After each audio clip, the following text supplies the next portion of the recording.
성경 속에는 하나님에 관한 신비로운 이야기가 참 많이 기록되어 있습니다. 특히나 이 창세기를 보게 되면 모든 성경의 시작이 되죠. 이 창세기에는 하나님은 만물이 존재하기 전부터 이미 계셨고, 만물이 존재하게 된 것도 하나님의 음성에 의해서 시작되었다라고 그렇게 기록하고 있습니다. 무엇이 있으라, 하늘이 있으라, 땅이 있으라, 별이 있으라, 하나하나 하나님께서 음성으로 말씀하시되, 하나님께서 말씀하시되 이것이 있으라 하니 이것이 있었고, 하나님 말씀하시되 이것이 있으라 하니 이것이 있었고 라고 말씀을 하십니다.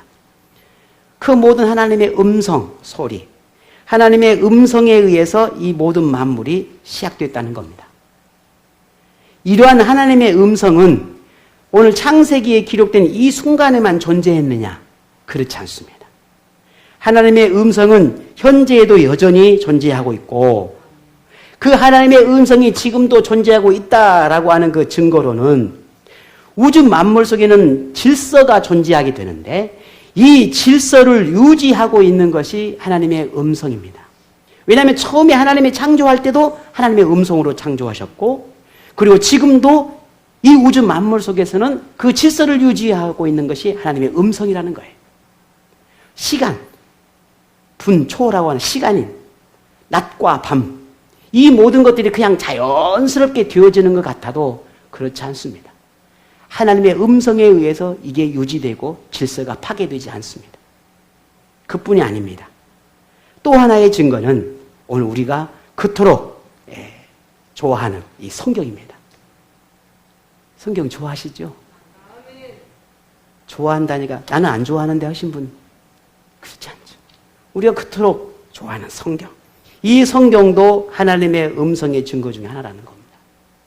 성경은 하나님의 음성을 불가피하게 잉크와 종이에 제한해서 기록해 하긴 했지만, 그러나 이 성경은 생명력 있는 하나님의 말씀입니다. 성경은 하나님의 음성이고 하나님의 능력이고 하나님의 생명이 담겨 있는 책입니다.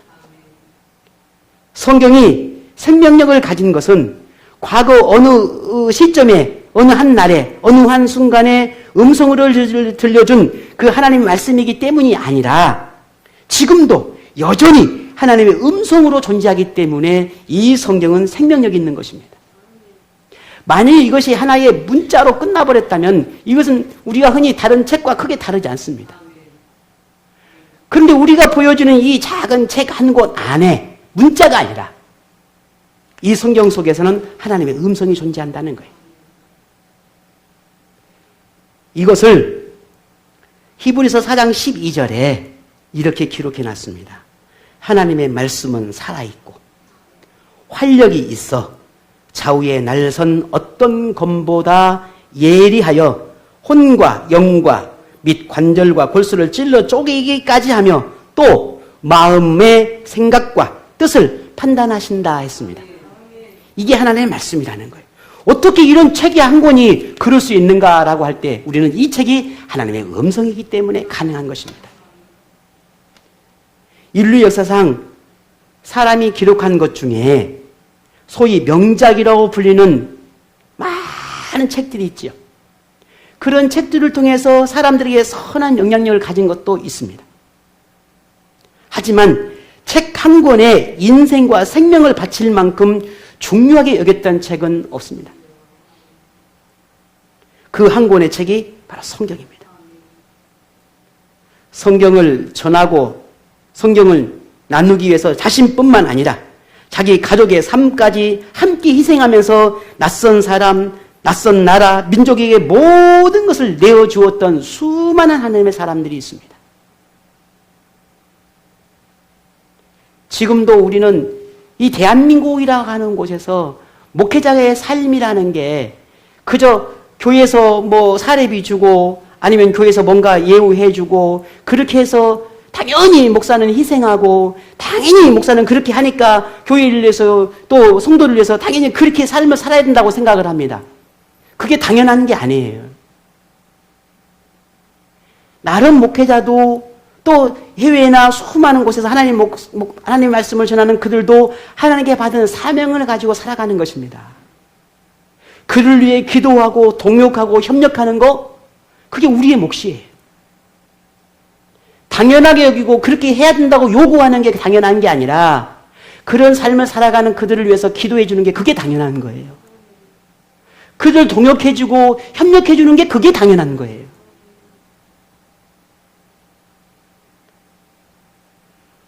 왜 그래야 되는가라는 거예요. 우리는 왜 그렇게 당연하게 여겨지는 수고와 섬김과 헌신과 또 그렇게 사명을 가지고 살아야 되는가라는 거예요. 그건 다른 이유가 있지 않습니다. 오늘 이 성경을 통해서, 이 성경 속에서 살아계신 하나님의 음성을 들었고 이 성경 속에서 우리는 새로운 생명을 얻었기 때문입니다. 다른 이유가 없어요. 만일 하나님은 지금도 말씀하시는가? 하나님 음성을 언제든지 들을 수 있는가? 성경이 그렇게 중요한가?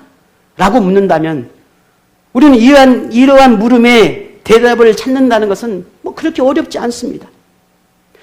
성경이 가진 능력을 아는 사람이라면 이 모든 의문에 대해서 조금도 불신하지 않아요. 왜? 성경 안에는 하나님의 능력이 담겨 있거든요. 그런데 이 성경을 과소평가하는 사람은 성경에 대해서 비판하고 정죄합니다. 성경의 위대함은 성경을 기록되어가는 이 과정에서도 드러납니다. 어느 날 갑자기 이 성경이 만들어진 게 아니에요. 이 성경이 완성되기까지는 1600년이라고 하는 시간이 걸렸어요. 어느 한 사람이 한 날 기록한 성경이 아니에요. 이 성경은 약 40여 명의 사람들이, 하나님의 사람들이 하나님께 계시를 받아서 기록한 성경이에요. 이게 뚝뚝 만들어진 게 아니란 말이에요. 그 많은 사람들의 성경을 기록하기 위해서 자신의 삶을 드리고 생명을 들여가면서 그렇게 수많은 인생 속에서 하나님의 말씀들을 기록해냈습니다. 이게 성경이라는 겁니다. 그러니 우리가 보여지는 이 성경은 사람에 의해서 기록되었지만 그러나 그것을 기록하게 하신 분이 하나님이셨습니다. 그러니 오늘 우리가 이 성경을 볼 때 조금도 오류가 없이 믿을만하고 확신하고 진리라고 여겨진 이유가 거기에 있습니다. 성경은 절대로 사람이 쓴 무슨 문학 작품이나 교훈집이 아닙니다. 하나님의 음성이 담겨 있는 하나님의 말씀입니다. 이것을 우리가 조금 전에 읽었던 것처럼 본문 16절에 뭐라고 말합니까? 모든 성경은 하나님의 감동으로 되었다라고 했어요. 인류 역사에서 성경으로 장난질하는 개인이나 집단들이 언제나 있었습니다. 지금도 있습니다. 그 대표적인 이단이라고 말하는 집단 아니에요? 신천지가 그렇고 하나님의 교회가 그렇고 수많은 지금도 여기저기서 많은 이 성경책을 가지고 장난질하는 많은 집단들이 있어요. 성경을 하나님의 음성이나 하나님의 말씀으로 인정하지 않기 때문에 그들은 이 성경을 장난질하는 겁니다. 뿐만 아니라 과거에 수많은 나라의 어떤 황제나 수많은 악인들이, 폭군들이 이 성경을 없애려고 얼마나 많은 노력들을 했는지 모릅니다. 이게 우리 기독교 역사나 세계 역사 속에서 수없이 나오는 이야기들이에요. 그런데도 불구하고 지금 어떻습니까? 성경이 여전히 존재합니다. 여전히 성경이 존재하고 있어요. 우리 손이 들려 있습니다. 성경을 하나님과는 전혀 상관없는 자기 자신의 방법으로 풀이하고 그래서 집단을 구성하고 그 집단을 유익을 위해서 하나님과 전혀 상관없는 그저 자기가 원하고 자기가 풀이하는 그런 방식으로 이 하나님을 이용하고 성경을 이용하는 그런 악한 집단들이 지금도 있습니다. 그러나 시간이 지나고 세월이 지나면 그들은 다 역사 속으로 사라져버렸어요. 왜? 그들은 거짓이기 때문이었습니다. 다 사라져요.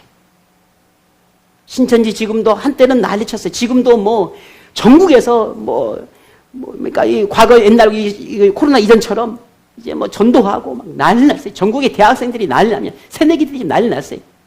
그들을 포섭하려고. 결국 그러나 그들이 사라질 것입니다. 그들은 사라질 수밖에 없어요.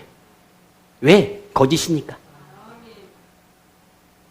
이절로 많은 자신이 본인이 진리라고 말하고 본인이 집단이 진리라고 말했던 수많은 이단들이 그렇게 사라졌습니다.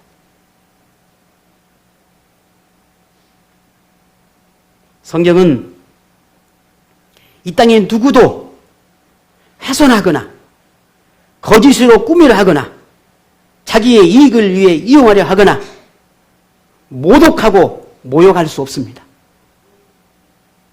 하나님은 언제나 그렇게 성경을 하나님의 심부름꾼인 교회와 하나님의 사람들에서 지켜내게 하셨습니다.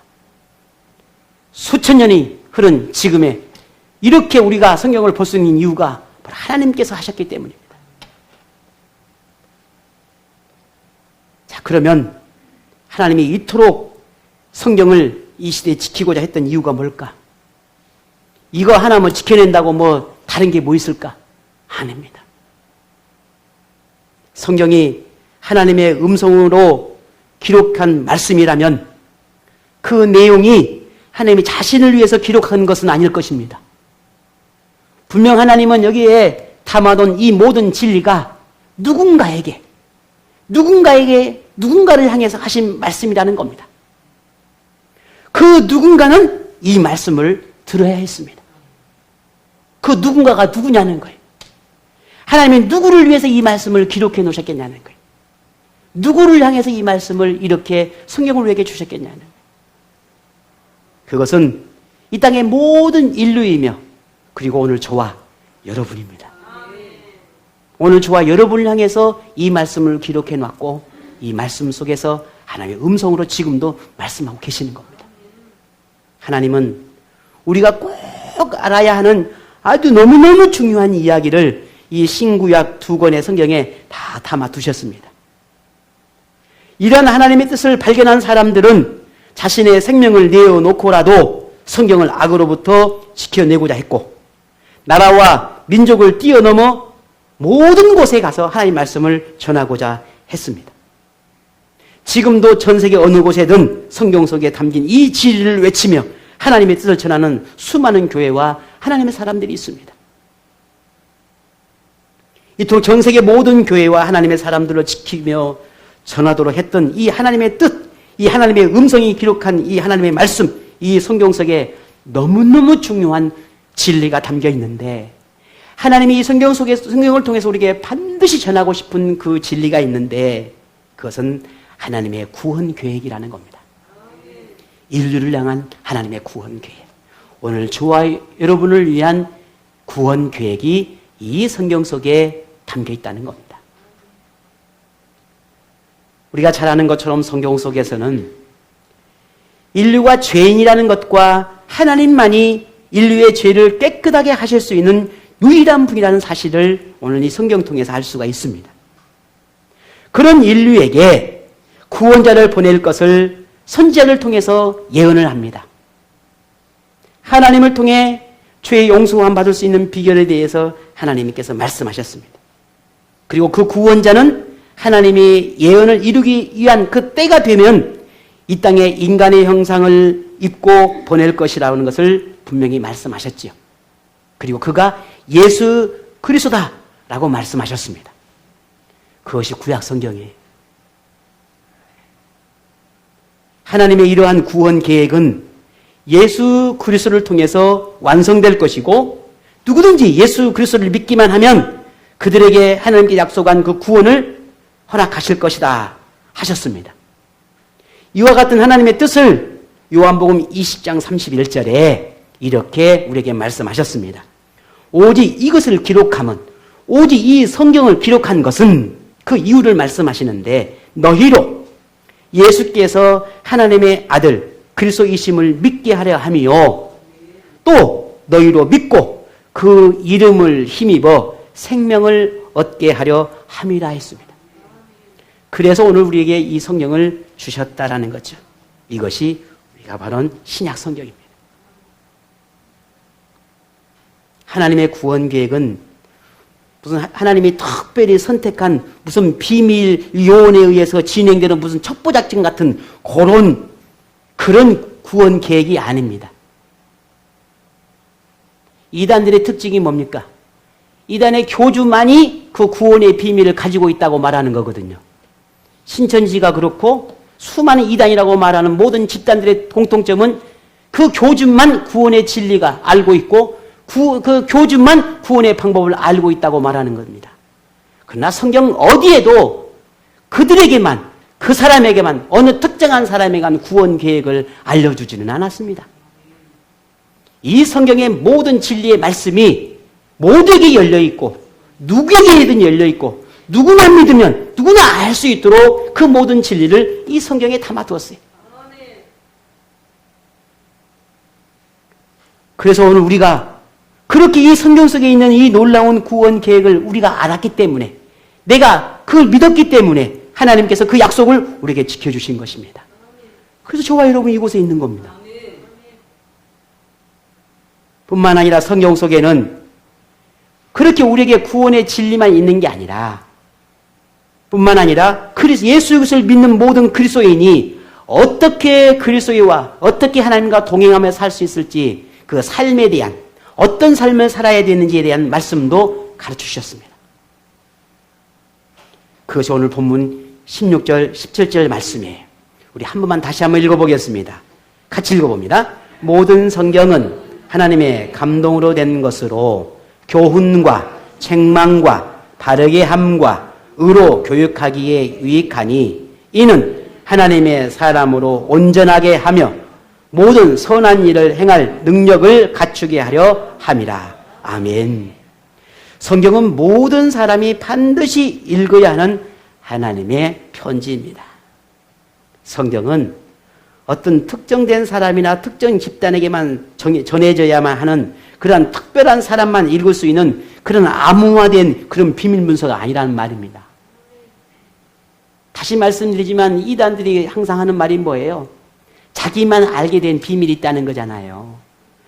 자기만 찾은 뭔가 오묘한 비밀이 있다는 거거든요. 그리고는 그 비밀스러움이 자기만 가지고 있으니 자기에게 와야 그 비밀스러움을 배울 수 있고 알 수 있다는 거 말하는 거거든요. 그럼 성경은 그런 비밀 문서가 아니라는 말입니다. 성경은 어느 특정된 사람에게만 주는 게 아니라는 거죠. 하나님이 성경을 모든 사람에게 다 열어두셨습니다. 왜냐하면 성경을 대하는 모든 사람에게는 그 사람에게 온전하게 하고 선한 삶을 살아가도록 교훈하고 때로는 말씀으로 책망하기도 하고 바르고 옳은 것을 분별하도록 가르치는 그 내용이 담겨있고 누구든지 이 성경을 읽는 사람에게는 그 모든 비밀을, 그 모든 진리를 다 알 수 있게 해 놓으셨다는 겁니다. 이것이 성경입니다. 그래서 우리는 성경을 대할 때마다, 성경을 읽을 때마다 우리는 성경의 그 교훈과 책망감과 바르게 함과 이 모든 교훈을 우리가 대할 때마다 내 삶의 안내서, 내 삶의 교과서로 삼아야 돼요. 이게 우리 성경입니다. 자, 그러면 우리가 이 성경을 어떻게 대해야 될까? 우리에게 그렇게 소중하고 그렇게 중요한 이 성경이라면 우리는 이 성경을 어떻게 대해야 될지 우리는 분명히 알아야 됩니다. 성경이 그리스도에게 귀하다는 것을 알았다면 분명 우리는 오늘부터라도 우리는 성경을 대하는 생각이 달라져야 합니다. 그저 예배 시간에 잠깐 펼쳐서 그저 오늘 주어진 이 말씀만 읽는 그런 성경책이 아니에요. 저기 뒤에 보면 성경책이 빛이 되어 있는데 저것은 혹시 성경책을 또 이렇게 뭐 분실했거나 아니면 가질 수 없는 어떤 특별한 상황을 위해서 둔 거예요.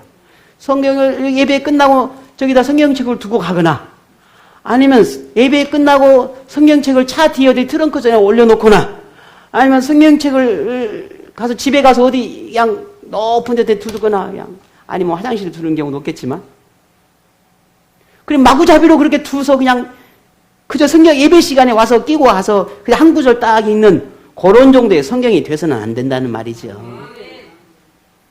물론 그리스도인이라면 당연히 이 성경을 가지고 다녀야 됩니다. 그런데 내가 그리스도인이라는 것을 누군가가 알려주기 위해서 성경책을 갖고 다니는 표시가 아니에요. 이 성경책이. 그 정도의 책이 아니라는 거죠.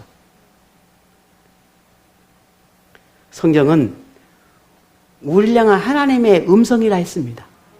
하나님의 마음을 담고 있는 책이에요. 하나님의 마음을 담고 있는 편지란 말입니다. 그래서 어느 곳에서는 하나님이 우리를 향한 얼마나 기뻐하신지 기쁨을 가득 표현한 말씀이 나오기도 하고, 어느 곳에서는 우리를 향해서 얼마나 큰 꿈과 희망과 비전을 가지고 있는지 그 마음을 마음껏 표현하시기도 하고, 또 어느 곳에서는 우리를 보면서 너무너무 안타까워서 한탄하고 절규하는 모습도 나옵니다. 또 어느 곳에서는 죄를 바라보고 악을 바라보며 분노하는 모습도 보여집니다. 또 어떤 곳에서는 이 세상을 바라보면서 얼마나 아프고 괴롭고 힘든지 펑펑 눈물을 흘리는 그런 하나님의 모습도 우리에게 담고 있어요. 이게 성경이에요.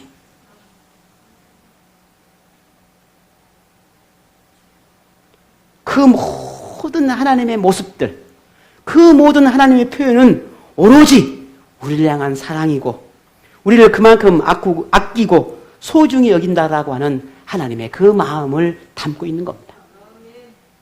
하나님은 우리가 이러한 하나님의 모든 마음을 알고 느끼고 깨닫기를 바라세요. 어떻게 해야겠습니까? 그걸 알기 위해서 우리가 어떻게 하겠습니까? 그 하나님 우리에게 이렇게 말씀하셨어요. 요한계시록 1장 3절에 이 예언의 말씀을, 이 성경의 말씀을 읽는 자, 그리고 듣는 자와 그 가운데 기록한 것을 지키는 자는 복이 있다. 때가 가깝다. 라고 말씀하셨습니다. 성경은 세상 사람들과 하나님의 사람들을 분간하는 표식이 아니에요. 성경은 우리가 읽고 듣고 깨달을 것을 지켜야 하는 하나님의 말씀입니다. 읽고 듣고 지키는 것으로 하나님을 더 잘 이해하고 알 수 있을 뿐만 아니라 성경 속에 담긴 이 진리가 하나님의 능력을 가졌다라고 하는 것을 우리의 삶 속에서 경험할 수도 있습니다. 이걸 성경이 가까이 하는 사람의 모습이에요. 그런데 하나님이 우리에게 읽고 듣고 지켜야 한다라고 하는 이 세 가지 태도를 우리에게 강조하는데, 이 왜 우리에게 읽는 것과 듣는 것과 지키는 것을 이토록 중요하게 여기는지 우리는 그 이유를 분명히 알아야 합니다. 아무리 성경을 많이 읽고 뭐 100독을 했네, 뭐 몇 독을 했네, 그렇게 많은 성경을 많이 읽어도 영적인 지도자를 통해서 그 말씀을 듣는 것과 깨닫는 말씀을 행하지 않으면 그 알고 내가 읽는 그 말씀이 무슨 의미가 있겠습니까? 의미가 없는 거예요. 오히려 내가 알고 내가 느끼고 내가 배웠고 내가 뭔가 이걸 성경을 읽어서 깨달았던 것들이 통해서 오히려 스스로 자신을 교만하게 만들고 고집스럽게 만들고 오히려 아집에 빠지게 만듭니다. 정말 진실로 이 성경을 읽는 사람이라면 그렇지 않아요. 그래서 하나님이 하나를 더 말씀하셨어요. 읽어라. 그러나 영적인 지도에게 듣는 것도 중요하다. 너희 우리가 스스로 읽는 것도 중요하지만 영적인 지도자에게 듣는 것도 중요합니다. 그런데 반대로 내가 읽는 것은 없고 그저 늘 영적인 지도자에게 듣는 것은 많은데 읽는 것은 없고 또 말씀에 따라서 순종하는 것이 없다면 우리의 신앙은 형식적이고 맹목적인 신앙에 빠질 수밖에 없습니다. 또 읽고 듣는 것은 많은데 지키는 것이 없으면 겉과 속이 다른 그리스도인이 되기 쉽습니다. 그래서 성경은 우리에게 꼭 우리가 열심히 스스로 읽고 영적인 지도를 통해서 듣고 배우고 깨닫는 말씀을 내 삶 가운데 삶에 적용시켜 가고, 이런 세 가지의 이런 모습들이, 이런 태도들이 잘 조화를 이루어갈 때 우리는 진리의 말씀을 더 깊이 아는 것뿐만 아니라 그 말씀을 통해서 우리는 하나님의 복을 누리게 된다는 것이 오늘 약속의 말씀입니다. 오늘 저와 여러분, 정말 우리에게 성경책은 어떤 겁니까? 저와 여러분, 성경책이 도대체 어떤 겁니까? 성경은 분명 우리가 단지 세상의 어떤 다른 책과 똑같은 그런 책이라고 생각하지는 않을 것입니다. 오늘 저와 여러분이 나누었던 것처럼 분명 이 성경은 하나님 말씀입니다. 하나님의 음성입니다. 하나님의 능력이 담겨있고 생명이 담겨 있습니다. 우리가 흔히 하나님을 찾아가는 방법, 하나님을 만나는 방법을 우리가 기도라고 말을 해요. 그런데 기도만이 하나님을 만나는 방법인가? 아닙니다. 오늘 이 성경을 통해서도 하나님을 만나는 방법이에요. 왜냐하면 이 성경서에 조금 전에 말씀을 드렸잖아요. 성경은 단지 문자가 아니라 이 속에 하나님의 마음이 담겨 있고 하나님의 음성이 담겨 있다 했잖아요. 그러니 하나님을 만나는 방법은 이 성경을 읽고 이 성경에 대해서 듣고 이 성경을 지키는 것을 통해서 만나는 것입니다. 그러므로 하나님의 말씀인 성경을 우리는 조금 전에 말씀드린 이 세 가지를 조화를 이루어야 합니다. 성경을 읽으십시오. 성경을 듣는 일에 열심을 가지십시오. 듣고 읽으면 뭐합니까? 내 삶의 변화가 없으면. 그 말씀을 지켜 행하는 삶이 없으면 무슨 의미가 있습니까? 그러니 아무리 많이 알아도 아무리 평생 50년, 60년, 100년, 1000년, 만년을 들어도 내 삶의 말씀이 변화가 없고 내 삶의 말씀대로 살아가는 삶의 모습이 없다면 그 말씀이 무슨 의미가 있어요? 아무 의미가 없는 거예요. 오늘 이 시간 저와 여러분 말씀을 통해서 많은 걸 들었고 알고 깨달았습니다. 자, 그렇다면 이제 우리가 한 가지 남은 게 뭐예요? 그 말씀을 지켜 행하는 것입니다. 성경이 더는 장식장에 꽂혀있는 장식품이 되지 않도록 하십시다. 그저 예배에만 살짝 한번 펼쳐보는 그런 책이 되지 않도록 하십시다. 성경은 여러분을 살리는 생명이 되고 인생을 위한 백과사전이고 생활의 지침서이기도 합니다. 인생의 길을 밝혀 비춰주는 빛이기도 하고 영원한 세상을 알려주며 길을 인도해가는 구원서이기도 합니다. 성경이 하나님 말씀이라는 것을 믿으시죠? 성경 속에 하나님의 음성이 담겨 있고 하나님이 친히 쓰신 거룩한 하나님의 말씀이라고 하는 걸 우리는 모두는 믿습니다. 확신합니다. 자, 그렇다면 성경을 펼쳐 그 속에 담겨있는 오묘하고 신비로운 그 모든 진리를 발견해서 여러분이 인생의 지침서로 삼으시기를 바랍니다. 성경은 여러분을 인도해가는 안내자입니다. 성경은 세상을 살아가는 지혜를 주고 승리하게 하는 그런 모든 능력을 품고 있는 게 이 성경의 말씀입니다. 그럼 붙드십시오. 성경을 붙잡으십시오. 성경을 통해 말씀하시는 하나님의 음성을 듣고 하나님과 함께 행복한 동행을 해가는 여러분 모두에게 하나님의 은혜가 함께하기를 축복합니다.